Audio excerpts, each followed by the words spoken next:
Natatakot ako hindi dahil kay Allison, kung hindi sa maaaring malaman ko. Malungkot na tumingin si Sandara sa langit at pumikit. Ayaw niyang umiyak. Pero maisip pa lang niya na tama ang hinala niya ay sobra na siyang nasasaktan. Sandara, mahal na mahal ko sa Tita Alma Axus. Ayaw kong mag-isip na hindi maganda tungkol sa kanya. Ayaw kong isipin na may alam siya sa plano ni Allison. Ayaw kong isipin na gusto niya akong mawala. Kasi kahit stepmother ko lang siya, naramdaman ko na mahalaga kami ni Daddy sa kanya. Inalagaan niya kami ni Daddy na may pagmamahal. Ayaw kong isipin na peke ang lahat ng iyon at nagpapanggap lang siya katulad ni Allison.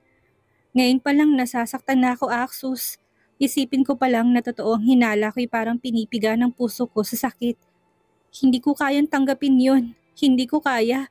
Awang-awa na yumakap si Axus sa dalaga. Banaag niya ang sakit na nakalarawan sa magandang mukha nito. Ito ang dahilan kaya hindi niya masabi kay Sandara ang hinala niya dahil alam niya na masasaktan ito.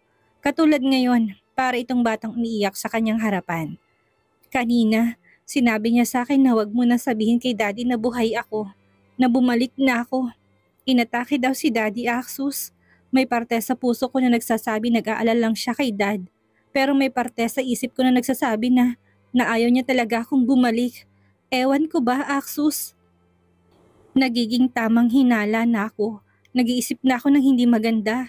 Ito sigurong bunga ng ginawa ni Allison sa akin. Pakiramdam ko ay kaya akong traidorin ng lahat. Humikbi si Sandara at mas lalong naiyak. Napakasakit na magawa kang traidorin ng taong inakala mong kapamilya. Kaya susog mo kung tatraidorin ha. Wag na wag mo sisirain ang tiwala ko sa'yo. Kayo na lang ni Mrs. De La Cuesta ang meron ako. Kailangan kita. Hindi ko kayang mawala ka. Hindi mapigilan ni Axus ang makadama ng kakaibang tuwa. Magpakita man ng kahinaan at katapangan si Sandara, sa kanyang harapan ay iisa lamang ang epekto sa kanyang nakakadama siya ng ligaya. Lalo na ngayon, sinabi ng dalaga na kailangan siya nito at hindi siya nito kayang mawala. Kung ano saya naman ang nararamdaman niya ngayon, ay kabaliktaran yon kapag sinaktan ang dalaga. Matinding galit ang nararamdaman niya. Kailangan kita, hindi ko kayang mawala ka. Napangiti siya biglang maalalang sinabi ng dalaga kanina. Ang sarap pakinggan. Anong iningiti-ngiti mo dyan? Sikmat ni Sandara nang makitang nakangiti si Axus. Umiiyak na nga yung tao, nagagawa mo pang tawanan. Kung tusukin ko yung mata mo. Tss, masama bang ngumiti? Sinabi mong hindi mo ko kayang mawala. Tingin mo, sino hindi matutuwa kapag sinabi ng babaeng mahalaga sa'yo? Pinahid ni Axus ang luha niya. Biglang sumeryosong mukha nito. Iiyak mo lang yan, Sandara. Masakit talagang malaman ang taong inakala mo pinapahalagahan ka ay sasaktan ka lang pala. Pero tandaan mo, mas mabuti nang masaktan ka sa katotohanan kaysa sa kasinungalingan. Masakit man pero kailangan mong magpakatatag. Tandaan mo, hindi patas ang mundo. Hindi lahat ay aayon sa mga gusto natin sa buhay. Tama ka, Axus. Hoy, kayong dalawa, pwede bang umuwi na lang kayo at doon kayo magromansahan? Aba, parke ito. Axus, Sandara. Hindi ito tambayan na magjowa. Muntik nang malaglag si Sandara mula sa kandungan ni Axus. Mabuti na lang at nayakap agad siya ng binata. Mrs. De La Cuesta? Anong Mrs. De La Cuesta? Aba iha, magiging manugang na kita kaya Tita Camila or mami nang itawag mo sa akin. Bumaling to sa anak. Axus, totoo bang narinig ko? Buntis daw si Sandara? Nanlaki ang mata niya na sinabi nito. Teka, Tita Camila, sino nagsabi niyan? Namewang si Camila. Hindi na mahalaga kung sino nagsabi. Isang tanong, isang sagot. Niromasa ka na ba ng anak ko? Kulang na lang ay lumubog si Sandara sa kinauupuan. Sino nagsabi nun sa ginang? Saka, bakit bigla na lang to sumusulpot sa kung saan? Nakakahiya. Nakakandong pa naman siya sa anak nito. Akmang aalis na siya sa kandungan ni Axus nang pumigil ang braso nito sa kanya. Pinalakihan niya ito ng mata. Bitawan mo nga ako, nakakahiya. Pero imbis na makinig ay ngumisi lang to. Sandara, totoo bang buntis ka? Napalunok siya. Napakaseryoso ng ginang habang tinatanong siya. Galit kaya to? Pero akala ba niya itanggap siya nito para kay Axus? Humihiling pa nga ito ng apo noong nakaraan eh. Yumuko siya at umiling. Hindi po. Anak nang, pinanikitan nito ng mata si Axus. Ang hina mo naman anak, ang daddy mo noon ang lupit. Napakabilis, daig pang hamster. Tapos ikaw hindi pa makabuo. Aba bilisan mo naman nang magkaapon na ako. Nakakamiss na mag-alaga ng bata. Literal na napanganga si Sandara sa ginang. Hindi pala ito galit dahil nalaman na buntis siya. Nagalit pa ito nang malamang hindi siya buntis. Hindi niya tuloy mapigilan ang mapangiti. O mas tamang sabihin na tabing ngiti. Hinihingal na dumating si Tita Elma. Nakahawak pa ito sa likod. Ano, tama bang hinala ko? Buntis si Sandara? Excited pa nitong tanong. Tama ko no. Nakita ko siyang naduduwal nung kumain ng barbecue ng family reunion natin. Sigurado ako na naglilihi na siya. Mumuga ng hangin si Tita Camila. Hindi pa daw, pero malapit na raw. Tugon nito sa ikinailing na lang ni Axus, natampal ni Sandarang noo. Kung ganon ay si Tita Emma palang nagsabi kay Tita Camila na buntis siya. Naduwal lang naman siya noon kasi nakakain siya ng sunod na parte ng barbecue. Hindi nagtagal ay dumating si Tita Clara. Muntik nang malaglag ang panga niya nang makitang may dala itong cake. Congratulations, Sandara! Axus, bumili ako ng cake. Gumaling to sa dalawang matanda. Teka, bakit parang hindi kayo masaya? Umingos si Tita Camila kay Tita Emma. Ito si Ate Emma mali ng impormasyon. Akala ko talaga magkakaapo na ako. Sumuka nga siya. Sumuka lang buntis agad para sa'yo. Napapailing na lang si Tita Clara. Bumaling to sa kanilang dalawa ni Axus. O siya, kayong dalawa. Umuwi na kayo't bumuo ng baby para matahimik na itong si Ate Camila. Sigurado na sila Ashton na naman ang kukulitin ito. Napanganga silang lahat nang makita si Tita Camila na may kausap sa cellphone. Habi, anakan mo nga ako. Ayoko nang umasa sa kanila. Masyadong mabagal. Pauwi na ako. I miss you, Habi. Yes, Habi. Romansahan tayo. Napangiwi silang lahat, lalo na si Axus. Camila, kahit kailan talagang bunganga mo. Sita ni Emma na namumulang muka. Makauwi na nga. Baka naghihintay na sa akin si my love. Ako din uuwi na. Sige na Axus, Sandara, mauna na. Tumunog ang cellphone ni Tita Clara kaya kagad niya itong sinagot. Baby, heto pa uwi na. I miss you to baby. I love you more Jason. Mwah! Hindi mapigilan ni Sandara ang mapangiti habang tinatanaw palayo ang tatlong ginang. Kaya pala biglang sumulpot ang tatlo dahil napagkamalan siyang buntis. Axus, ang swerte nila sa love life, no? Ilang taon na lumipas pero mahal pa rin nilang isa't isa. Huwag kang mainggit, mamahalin din naman kita hanggang sa pagtanda natin. Humalakhak si Axus nang mapansin ang pamumula ng kanyang pisngi. Hindi mo kailangang maniwala sa ngayon. Balang araw mapapatunayan ko rin yan sa'yo. Hindi siya makasagot. Mamahalin daw? Ibig sabihin na hindi lang siya gusto ni Axus. Kung hindi mahal? Mamahalin? Ibig sabihin, lumakas ang pagtawa nito kaya napanguso ako. Anong nakakatawa? Sagutin mo na lang kasi ako. Mahal kita, Sandara. Natulala siya't hindi ka agad nakapagsalita. Bahagya pang napaawang ang labi niya. Si Axus, hindi lang siya gusto kung hindi mahal siya. Matutulala ka na lang ba dyan? Hinapit nitong katawan niya lalo palapit sa katawan nito. Dati masungit ang tingin nito at palaging kunot ang noo pero ngayon ay malamlam ang mga mata nito habang malamlam na nakatingin sa kanya. Sinong hindi magugulat nakakagulat ang sinabi mo. Sanay kaya ako masungit. Ngumuso siya nang maalala kung gaano ito kasungit noon. Akala ko nga noon kampon ka ng dilim Hindi mo na nga ako pinapansin. Ang sama mo pa sa akin. Tapos malalaman ko mahal mo pala ako. May pang-aasar na tiningnan ni Sandara to. Umamin ka. Matagal mo na akong gusto no. Tapos dinadaan mo lang sa kasungitan mo.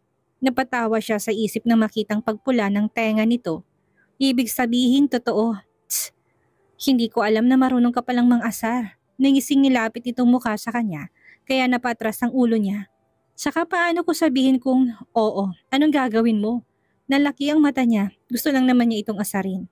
Tapos totoo pala, napahawak siya sa tapat ng dibdib. Grabe, ang lakas ng tibok ng puso niya. Palaging ganitong epekto ni Axus sa kanya, walang duda. Mahal ko na rin siya.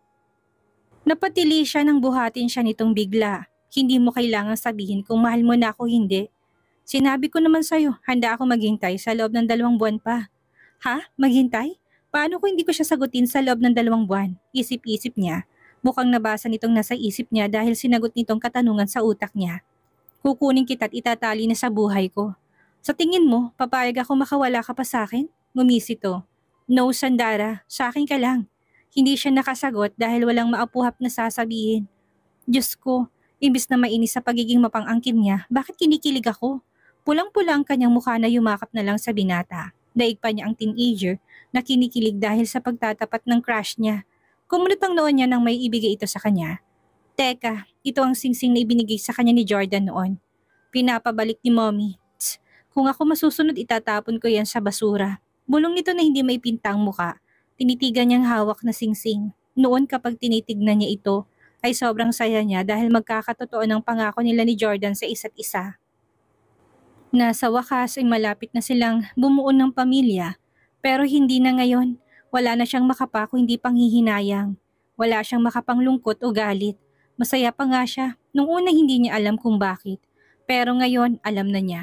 Si Axos ang dahilan, binuksan niyang bintana ng sasakyan at tinapon ng singsing. Napatubid ng upo si Axos na makitang ginawa niya. You threw it? Why? Tanong ng binata. Hindi niya alam kung ngingiti o ngingiwi sa pagtatanong nito. Paano'y halata namang nagpipigil to ng ngiti? Nang mapatingin siya sa daliri, hindi niya mapigilan ang mapangiti. Hindi ko na kailangan yon. Tinaas niyang kamay para ipakita ang singsing na ibinigay nito. Sapat na sa akin ang singsing na ibinigay mo. Dahil para sa akin, wala nang mas mahalaga pa sa bigay mo, Axus. Natulala si Axus. Kinuha niyang kamay ng binata at hinawakan. Natatawa pa siya dahil sa sobrang laki ng kamay nito ay parang kamay ng batang kamay niya. Lalo pa siyang natawa na mapansing natulala na pa rin ito. Nakarating na lang sa villa ay hindi pa ito nakakibo. Hindi tuloy niya alam kung natuwa ba ito o hindi. Axus! Napasinghap siya nang mabuwal ito. Lahat ng tauhan na naroon ay natatarantang inalalayan pa to. Ano ba kasing nangyayari sa'yo? Huwag mo sabihin sa akin na may allergy ka sa mga sinabi ko. Teka Ma'am Sandara, singit ni Rose na nag-aalala din sa amo. Ano ba ang sinabi mo at nagkakaganyan si Sir? May allergy din po ba ang salita? Teka, sasabihin niya ba? Sinabi ko lang naman na, Axos, bitawan mo nga ako. Napatili siya sa gulat nung buhatin siya nitong bigla. Pati mga tauhan nito'y napalayo sa pagkakataranta. Bigla na lang kasing nabuhayan ng amo nila. Ulitin mo sinabi mo sa kwarto. Ayoko manlambot sa harapan ng lahat dahil sa kilig. Bunong ni Axos sa tenga niya na ikinalaki ng kanyang mata. Kinikilig si Axos? Bakit sa kwarto pa, Axus? Pinamulahan siya ng pisngi ng patakan nito ng halikang leeg niya habang nasa hagdanan na sila. Patak pa lamang yun ng halik ni Axus pero libo-libong boltahe ng kuryenteng hatid nun sa katawan niya. Nagsisimulang gumapang ang kakaibang init sa kanyang katawan. Kumakalat yung si Himaymay ng kanyang laman. Matiim ang mga mata na tumingin ito sa kanya habang nakaawang pa ang labi para itong natatakam. Ipapakita ko lang sa'yo kung paano ko kiligin. Bumigat ang paghinga nito. Kung ayaw mo, pwede kang umatras. Hindi kita pipilitin, Sandara. Sabihin mo habang maaga pa para makapagpigil ako. Pero, siya na mismo humalik sa labi nito. Dapat ipatak ng halik lamang ang gagawin niya. Pero pinigilan ni Axos ang ulo niya at pinalalim ang paghalik sa kanyang labi. Mukhang simula ngayon ay gusto ko nang kiligin si Axos. Sandara, binabaliw mo na naman ako, anas ng binata. Hindi mo kailangang itago yan, Sandara. Napakaganda mo, lahat sa'yo maganda't nakakatakam. Puri nito habang malagkit na nakatingin sa kanyang katawan. Pakiramdam niya yung napakaganda niya. Ganito palang pakiramdam kapag pinupuri ka ng lalaking mahal mo. Nakakataas ng confidence. Ikaw din, Axus. Lahat sa'yo perpekto. Totoo nga sinabi dati ng daddy niya na kapag nakita niya ang babaeng mamahalin, ay hindi natatahimik ang puso't katawan niya. Ganitong-ganitong nararamdaman niya noong minahal niya si Sandara. Hindi lamang ang puso niyang naghahangad dito, maging ang kanyang katawan. Axus, muli niya itong hinalikan sa labi. Gumanti naman agad si Sandara kaya napangiti siya. Paano ka masasanay kung tutulugan mo ko, Sandara? Walang tulugan to. Aangkinin kita magdamag at bubuntisin na kita para wala ka na talagang kawala. Nahihiyang umiwas ng tingin si Sandara. Ayoko nga. Nakangusong wika ni Sandara. Nakita ni Sandara ang pagdaan ng sakit sa mga mata ng binata. Ayaw mo magkaanak sa akin? Ganun ba? Tumangutanguto. Naintindihan ko. Agad niyang pinigilan si Axos sa kamay nang aalis na sana to. Saan ka pupunta? Bumuga ng hangin ng dalaga. Ibig ko sabihin ay ayaw ko pa kasi hindi pa tayo kasal. Hindi dahil ayaw ko magkaanak sa'yo. Ikaw naman ang sensitive mo. Ngumisi si Axos. Tss, hindi naman ako aalis. Sisiguraduhin ko lang naman na nakalak ang pinto para magdamag kitang gagalawin. Kakasabi ko lang kanina bubuntisin kita para wala ka ng kawala. Napangiwi si Sandara. Anak ng, yan palang nasa utak mo. Tumawang binata at mabilis na nilak ang pinto na nakalimutan palang isara. Paano ba yan? Bubuntisin kita agad kahit na hindi pa tayo kasal. Si Mommy, kailangan na nating mabigyan ng apo. Baka kasi magulat na lang ako. Pinapikot na noon ng mga kapatid ko. Napahagikik si Sandara nang halikan siya ni Axos sa leeg. Mukhang nagsisimula pa lang ang laban. Ganun na lang ang palalaki ng mata ni Sandara nang pagdilat niya yung mukha ni Camilang kanyang nakita. Tita, ikaw pala. Nakahinga siya ng maluwag nang makitang nakasuot na siya ng damit. Mukhang sinuotan siya ni Axos nang makatulog siya. Ako nga, tumayo ka dyan Sandara. May ituturo ako sa yung sikreto. Sikreto? Pagkatapos niyang magbihis ay agad silang bumaba ng ginang. Saktong nakasalubong nila si Axos na may dalang tray ng pagkain. Hindi kami kakain dito sa bahay, Axos. May importante kaming lakad ni Sandara. Ikaw na kumain yan. Teka, nasan nga palang daddy mo? Habi, kulang na lang ay magugis pusong mata nitong makitang asawang si Jovito. Nagmamadali itong tumakbo. Ganun na lang palalaki ng mata ni Sandara na magkrusang paa nito dahilan para mawalan ng balance at nag-slow motion na mahulog sa hagdan. Tita Camila! Alalang tawag niya dito. Tatakbo na sana siya para hablutin ng kamay nito pero masyadong mabilis ang pangyayari. Napasinghap siya sa magkahalong pagkabigla, pag-alala at pagkabilib. Si Tita Camila ay nasa bisig na ni Tito Jovito. Ang bilis mo pa rin, Habi. Parang hindi ka tumatanda. Mas malakas ka pa sa kalabaw. Parang hindi malang nakadama ng takot si Camila sa nangyari. Humahagikik pa ito habang nakayakap sa leg ng asawa.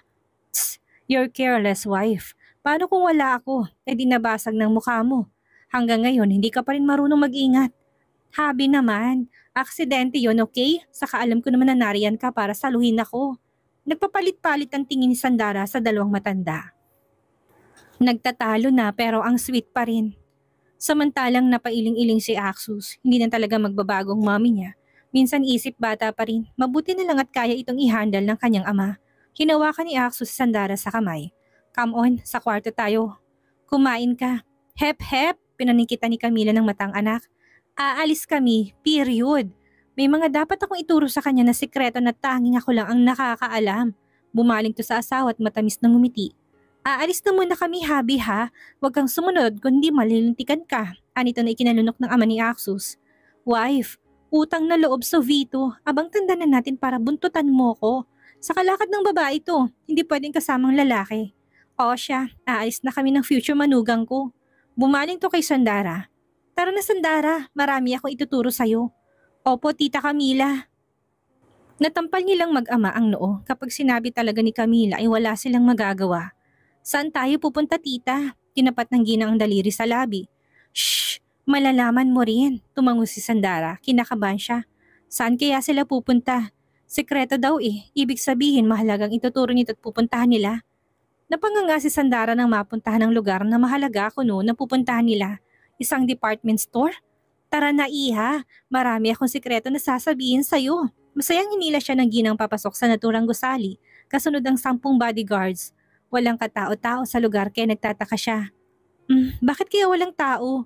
Maging si Camila ay nagtataka. Kinuha nitong phone na tinawagan ng asawa.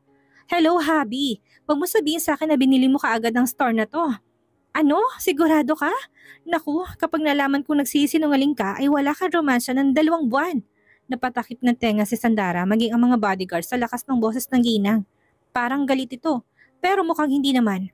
I love you, Habi. Mua! Bigla siyang napangiti kahit na maingay ang mommy ni Axos hindi niya mapigilan ang matuwa. Sa kabila kasi ng pagiging prangka at maingay nito ay mabuti itong tao. Kami kaya ni Axos, sweet pa rin kaya kami pagkalipas ng maraming taon? Napangiti siyang bigla nang lumitaw sa balintataw niyang mga larawan nilang dalawang magkasama. Tara na iha, ituturo ko na sa iyong sekretong sinasabi ko. Hinila ni Camila si Sandara papasok sa isang undergarment shop. Nang makakita to ng kulay pulang boxer, ikagat tong kinuha ng ginang. Triple XL ang size ni Axos. Kumuha to ng kulay gray na brief. Ito naman ang paborito niyang kulay. Isang oras nang lumipas, wala silang ginawa kundi pumili ng mga gamit ni Axos. Lumingon-lingon si Sandara. Tita Camila, ano po yung sikreto na sasabihin mo sa akin? Sabik niyang tanong. Kanina pa kasi sila namimili pero wala naman tong nababanggit na sekreto. Ngumiti si Camila.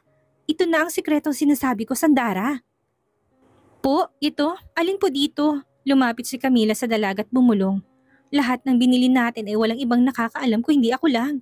So sekreto to ng pamilya. Katulad nito, kinuha nito ang boxer at inunat-unat pa. Walang nakakaalam ng size ng boxer at brief ng anak ko kung hindi ako lang. Ayaw kasi ng mga anak ko na iasang pamimili ng personal nilang gamit sa personal shopper namin. Kaya akong gumagawa nito. Pero dahil magiging asawa ka na niya, ay tinuturo ko na sa'yo. May dinukot ang ginang sa bag na dalat sa kainabot sa kanya. Nariyan ang mga pagkain na bawal kay Axus. Ang mga hilig niyang pagkain, sports, kulay, lahat ng kailangan mong malaman. Alam ko na makikilala mo naman siya habang nagsasama na kayo. Pero bilang babae, alam kong gusto mong malaman yan. Hinawakan ng ginang ang kamay ng dalaga. Alagaan mong anak ko, Sandara ha? Huwag mo siyang sasaktan. Ang mga de la Cuesta ay matigas at matapang. Nilapat ng ginang ang kamay sa tapat ng dibdib ng dalaga. Pero pagdating dito, malambot sila at malambot. Namana nila yan sa kanilang ama. Kaya bilang ina, wala akong gusto kundi ang makatagpo sila ng babaeng mamahalin sila ng buo nang hindi sila susukuan at tatanggapin sila. Baliwala pa ito sa sikretong malaman mo balang araw, Sandara. Kaya sana kapag dumating ang araw na yon ay matanggap mo pa rin ang anak ko. Ayaw umiyak ni Sandara pero hindi niya mapigilan. Napakabuti ng mommy ni Axus at damang-dama niya ang pagtanggap nito sa kanya. Naku, huwag kang umiyak iha. Baka mamaya isipin ng anak ko na ginisa kita kaya kita sinama. Salamat po tita Camila. Napakabuti niyo po sa akin. Nagpapasalamat ako kasi ikaw ang magiging biyanan ko balang araw. Pinahid ni Camila ang luha ni Sandara. Masaya din ako dahil dumating ka sa buhay namin, Sandara. Aba, hindi mo lang tinuro ang magmahal si Axus. Tinuruan mo rin siyang magkaroon ng pakialam sa iba bukod sa pamilya niya. Sabay silang napahawak sa tiyan ng kumulo ang tiyan nila. Naku, oo nga pala, hindi pa tayo kumakain. Tara, kumain na muna tayo. Baka mamaya isipin na anak ko na ginugutom kita. Nakangiting tumango si Sandara. Habang naglalakad sila ng ginang ay hindi niya maiwasan ang pagiging magpasalamat sa Diyos. Ang swerte niya dahil sa mabuting pamilya siya napunta.